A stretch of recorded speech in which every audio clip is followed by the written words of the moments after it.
Have you ever felt like giving up because it's hard to be perfectly vegan in an imperfect world? Maybe you felt guilty because you accidentally purchased something or ate something that wasn't 100% vegan. Maybe you were pressured by a friend to try a bite of her non-vegan birthday cake and you went along rather than speaking up. Or you didn't ask questions at the restaurant and you inadvertently ate something that had dairy or eggs. And maybe you feel ashamed for not speaking up when an acquaintance made insensitive comments about animal cruelty. You became vegan to honor your deepest values, values like ethical living, compassion, sustainability, and also your health. And veganism at its core is a philosophy of seeking to avoid harm to sentient beings whenever possible through our food, our purchases, and other choices. And yet, the reality is we live in a world where animal byproducts are everywhere in food, in our car tires, even computer parts.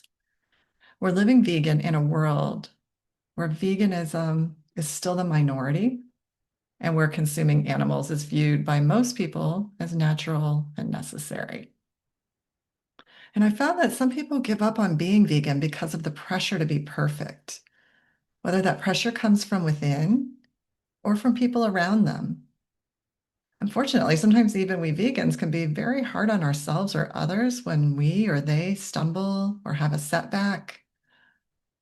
But as a psychologist, I found that the psychology of lasting change shows that sustainable lifestyle change doesn't come through perfection or through shame or guilt. It comes when we learn to be kind to ourselves through the hard times, when we learn from our mistakes and our challenges.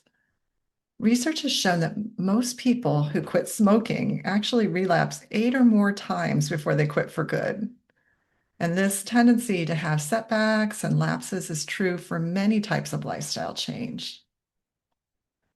So, those who sustain lifestyle change and those who stay vegan are not those who are perfect or who never make a mistake, but they're those who learn from their setbacks. They recommit when they make a choice that wasn't aligned or when they inadvertently did something they didn't intend to do. So I invite you to pay attention to your self-talk and the way you treat yourself when you have a setback. Do you beat up on yourself? Are you tempted to give up? Do you think, oh, this is a sign that I can't do this? Or do you bring self-compassion? This isn't about letting yourself off the hook or thinking that nothing you do matters. It's about learning from mistakes and setbacks. What went wrong here? What could I do differently next time? How can I set up my environment to empower me to be even stronger in my vegan lifestyle? And how do I strengthen the habits that will make me unstoppable? Being vegan isn't about being perfect. It's about making the most aligned choices possible in an imperfect world. And it's about learning and growing and recalibrating when we get off track. So here are 3 takeaways. First, compassion and encouragement helps us to make lasting changes better than judgment or shame. Second, honoring your vegan values doesn't mean being perfect. It means striving to do your best in a non-vegan world. And third, cultivate a growth mindset.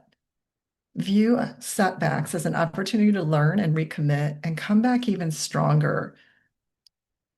One other thought here, we also need support on the vegan path. And so if you want some support to nurture your emotional resilience and to break out of the perfection trap, I invite you to check out my new coaching program, the Vegan Resilience Intensive.